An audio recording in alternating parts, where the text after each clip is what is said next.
Et chaque matin, vous êtes les premiers à tout savoir sur la télé, même si vous ne l'avez pas regardé. Sans perdre de temps, on va découvrir les audiences de ce week-end. Et hier soir, sans grande surprise, TF1 est arrivé en tête avec le film Samba avec Omar Sy à l'affiche. C'était un film inédit en clair à la télévision. Très bon score, 6 millions de téléspectateurs et 26% d'audience.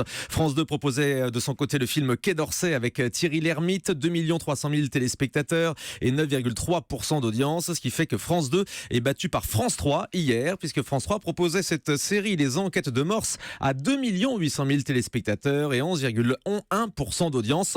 France 2 qui a d'ailleurs eu un petit problème technique au début du film puisqu'il n'y avait pas de son pendant plusieurs minutes.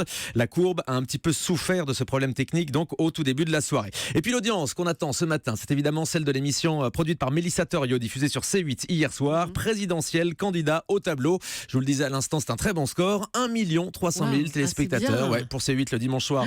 C'est vraiment bien, 5,4% d'audience, émission très rafraîchissante. On écoutera un extrait tout à l'heure dans le zapping. Vraiment, un bonheur. Très bien accueilli aussi sur les réseaux sociaux. J'ai vu passer beaucoup de commentaires très positifs. Bien accueilli aussi sur notre télérépondeur. Écoutez Jessica du Val d'Oise. Je vous appelle parce que j'ai vu une émission politique extraordinaire sur C8. La politique comme ça, je crois qu'on voit les hommes politiques tout à fait autrement et dans de bonnes conditions. Allez, au revoir. Voilà, émission très intéressante parce qu'au-delà de l'artifice de cette salle de classe, il s'est dit des choses et le dialogue avec les enfants était passionnant. On passe maintenant aux audiences du week-end, samedi soir pour commencer. Guillaume Janton. Oui, TF1 est une nouvelle fois leader grâce à The Voice. Le 5e numéro des auditions à l'aveugle a captivé 6 700 000 téléspectateurs. L'émission perd 200 000 personnes sur une semaine, mais ça reste tout de même un très bon score pour le télécrochet de la une. TF1 est donc leader devant France 3 et la série Agathe Coltès. Vous étiez 3 200 000 à suivre ce feuilleton policier.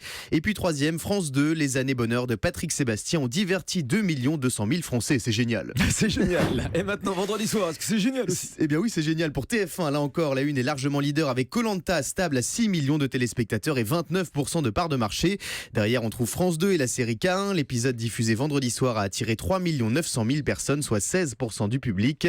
Et puis troisième en prime time, vendredi, M6, vous étiez 2 100 000 à suivre les aventures de Lucy Liu dans Elementary. Merci beaucoup Guillaume. Vous revenez à 9h30 pour le journal des médias avec toutes les infos de ce début de semaine.